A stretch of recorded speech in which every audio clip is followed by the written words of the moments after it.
I'm Kian, and today I thought I would show you how I prepare a book to become an altered book journal. I have been using this one. If you've been watching my videos, you've probably seen me working in this one, and it's not complete, but it is been very fun to work in. I love it's a place to just stick odds and ends. I have been doing some cleaning, and I get sentimental about every little scrap of something my grandkids gave me, or my kids, or all kinds of things, or things that just I think is a pretty picture that I don't want to throw away, or card or whatever. And so this is a place then that I can keep all of those, have a place to stick in those treasures, plus doing some of my own kind of artistic creativeness in. And I am really enjoying that. Like, here's a poem that by Mary Oliver. I don't remember where I got this, but I wanted to keep it. Where do you keep all those little things? So this is a book. I'm also a fan of packaging. I often admire packaging of things and want to save that. Postcard for an art festival I was in. Just all kinds of things that I find and want to keep. And so this is kind of my catch-all journal, I guess. Some people might call it a glue book, or a place to put your trash, whatever you want to call it. But it's kind of got a mix of memorabilia and art journaling and all kinds of things like that. So that's how I use these books. And I recently found another one that's like a totally different style. I love this one by Dan Eldon. It's from his journals, and I love it. It's great. But I found one that was a whole different vibe that I thought would be fun to have as another choice of where to stick things into. And it's this Trisha Guild pattern book. And I do buy these used, so they're inexpensive. I don't spend a lot of money to get these books, but I was very pleased. I ordered this as a used book online, so I only kind of partly knew what I was getting. I was very pleased with it when it arrived. It's going to be perfect. I'm excited about using it. And I've been waiting so that I can show you, how I prepare it. This one has a dust cover, which I will take off, but it's actually, these black flowers are actually velvety. So that's fun. I will have to save and use that for something. But then look at this cover. Isn't that just the greatest thing? So it's just got a beautiful plain cover, and then the pages. It's got, it's like a decorating book, so much different vibe. It's got a lot of photographs in it. It's got some vellum sheets, which are really fun, I think, will be fun to use. The colors in it are quite different than my other ones, so I think, it will be a good home for different types of things. Just already has very beautiful images. Some of them I may just even have to leave as is because it's beautiful, which this is my journal. I can do how I want. Like this, I could leave this border and glue something in this part. Just so many options with this, so I'm very excited to start using it. I think it will be very fun to use, but what I need to do first, here's another vellum page. Look at that. I did tear out some of the vellum pages to share with my collage pack tier, my top tier patrons. So they got that in their collage pack in September. But there's still plenty in here. So what I do to prepare the book is I need to make it thinner, because when I glue pieces in, the book will chunk up. And so I need it to be, you know, probably a third to a half as many pages in there as it starts out with. So in this book I took out, I can't remember, 1 or 2 sheets per signature. So the first thing I've got to do is check out the signatures here and see how many sheets they have per signature. So I don't know if I can do this with you seeing it. So there is 1 signature, and it has quite a few pages in it. So there's 1, 2, 3, 4, 5, 6 sheets until I get to the center of the signature. So that is like, this is 1 sheet. I call this 1 sheet because then it's stitched down the middle. So this is the middle of that signature. So I'm going to take out, I think I'll just start with taking out 2 sheets and see how that goes. That will leave, I'll leave 4. Should I take out 3? I'll start with taking out 2 and see how it goes. I may have to go back and take out another one. So when I do this, I'm just taking this, and I want to leave the stitches. So I'm just kind of carefully tearing the paper away from the stitches. I am being a little bit careful because I want to use these pages that I'm tearing out. I will also use them as collage, and I don't want to actually break this stitching. So I'm being a little bit gentle. So there's 1 spread out. And look at all that beautiful paper that I have to use. Then I'm going to tear out a 2nd spread.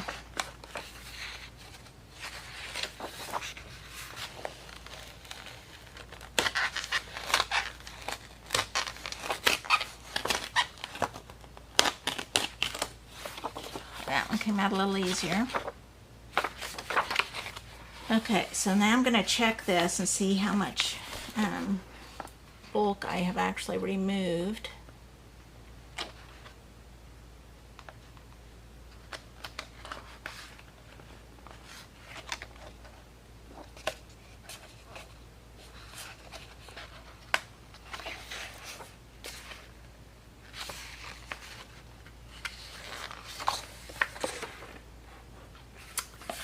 You can see, it's going to be kind of hard to see, but this one now is an emptier signature than the next one.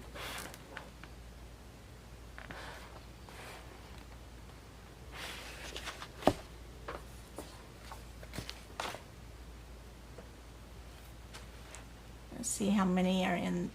I think there's still 3 pages left in each of these signatures, and it's doing okay. It's getting a little bulky, but not too bad. So I think I'll go try that.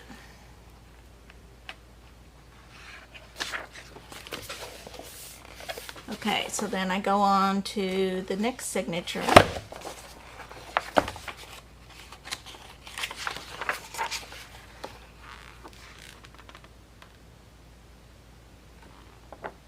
Which actually starts here.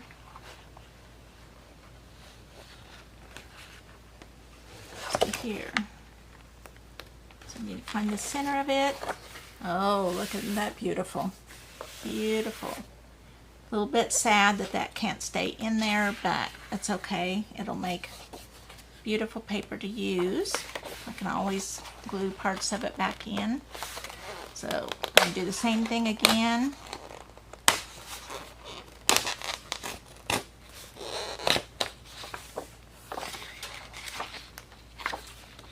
Lovely. And with the next page.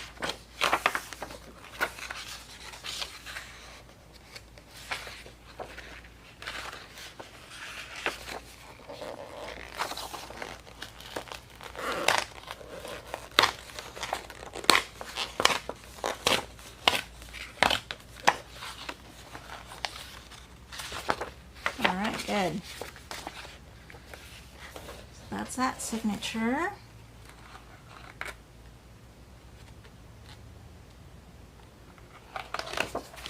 Here's the center of the next one.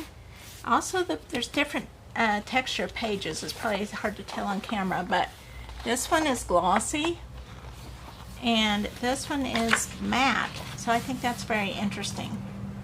So there's a mix of matte pages, glossy pages, and vellum pages all within the same book.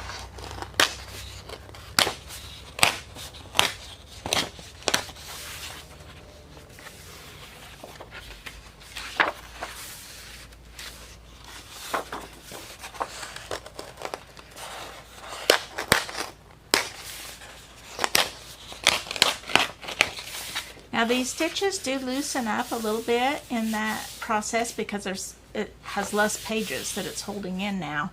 But I have not ever found that to be a problem. As long as they aren't broken, that has not been a problem. If you are concerned, you could run a piece of tape just down that new center. So there's the next signature.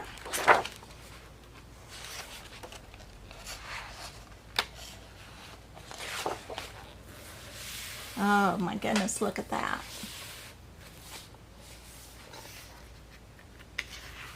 It's gotta go though.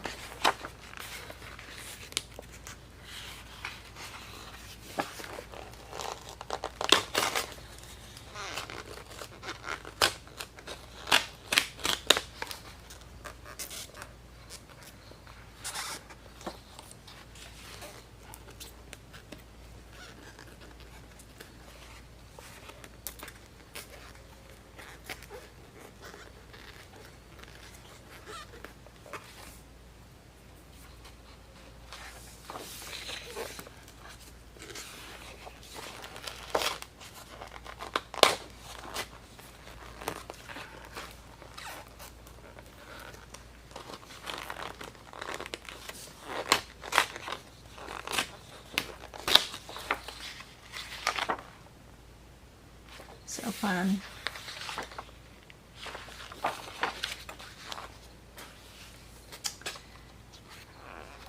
Okay.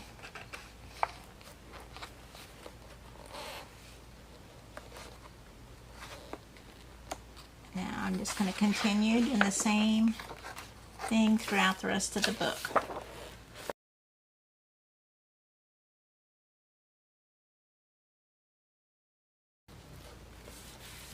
So what I look for when I'm looking for a book to use is I want something with lots of visual appeal on the pages, but I also look at size. I knew I wanted kind of a large one because I had some things I was having trouble fitting even in this size, which is pretty big. So I knew I wanted something a little bit bigger than this one, which this one is. So size is something that I go by. Sometimes I'm needing a little book. I do have a smaller one that I use from time to time as well. I don't have it handy. So figuring out what size you want. And then I look for something that has the stitched binding. The glued in binding just doesn't hold up as well, especially when you take pages out. So I like the stitched binding. The papers in it are nice. I kind of like when the cover can be, but this is kind of optional, you know, but when the cover is kind of interesting to use as is, and I will probably eventually kind of add and make some changes, alterations to this one, but overall it is an attractive cover. This one, you know, I wouldn't have to do anything at all to it if I didn't want to. But you can cover them, you know, with paper and or paint them. So that's not a huge issue, but it's just kind of a bonus. And then number of pages is a consideration because I know I'm going to be removing some. How big a book do I want to have left over after I remove pages? You know, you may want a, you know, skinny little book so that you feel like you get it done quickly, or you may like I knew I didn't want a really huge thick one. This kind of thickness, like, I don't know, like an inch or so, is a nice range for me. Find the next.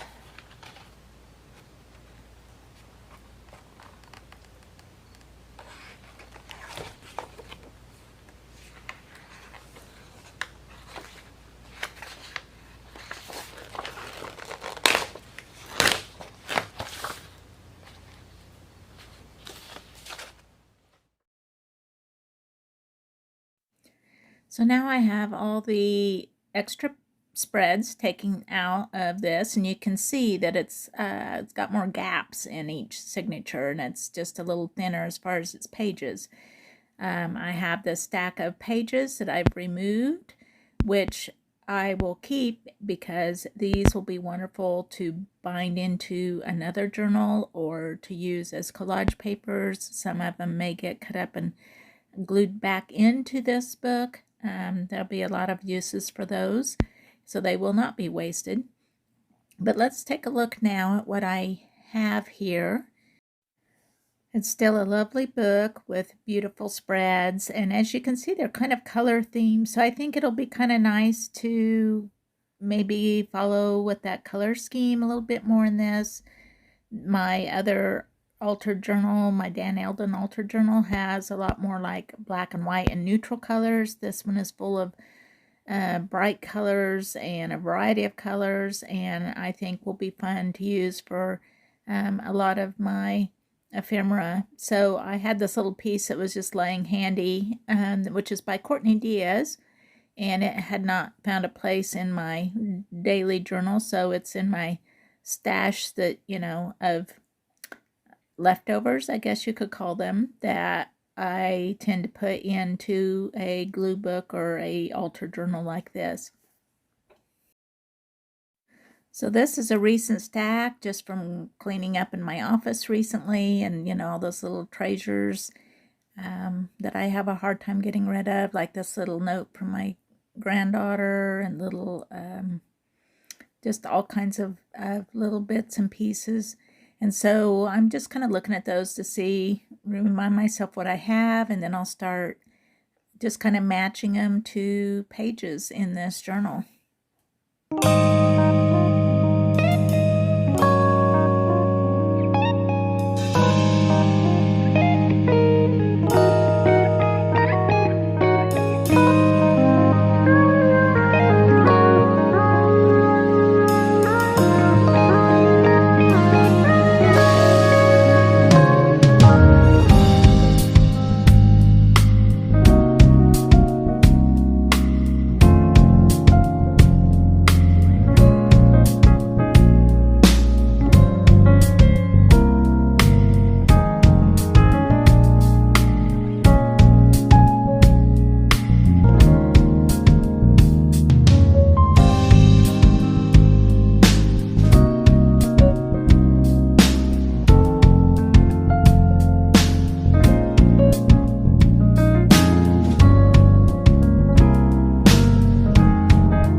Some of the pieces are more suited to my Dan Eldon journal, and so I'm pulling it out too, which is the whole reason I wanted to have both of these going at the same time.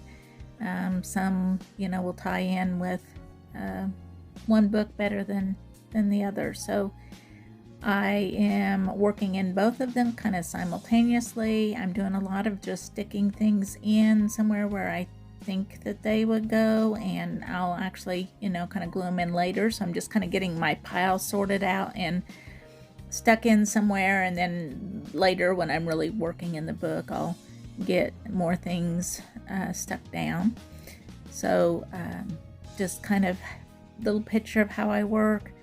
And I really enjoy this, find it very relaxing, and I don't think too hard about it, and just kind of go with my impulses, and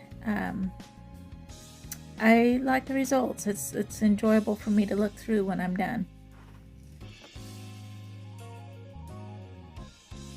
I have this cute little bunny by Pocket Journal Pam, which I thought would really fit nicely on this page, but I had printed it on transparent sticker paper, which I use a lot in my Hobonichi daily pages, but I needed a more opaque background for it since I'm putting on this busy page, so I just stuck it down to some other sticker paper scraps and then stuck that in.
So I hope you enjoyed this look at making and using a altered book journal, and see you next time.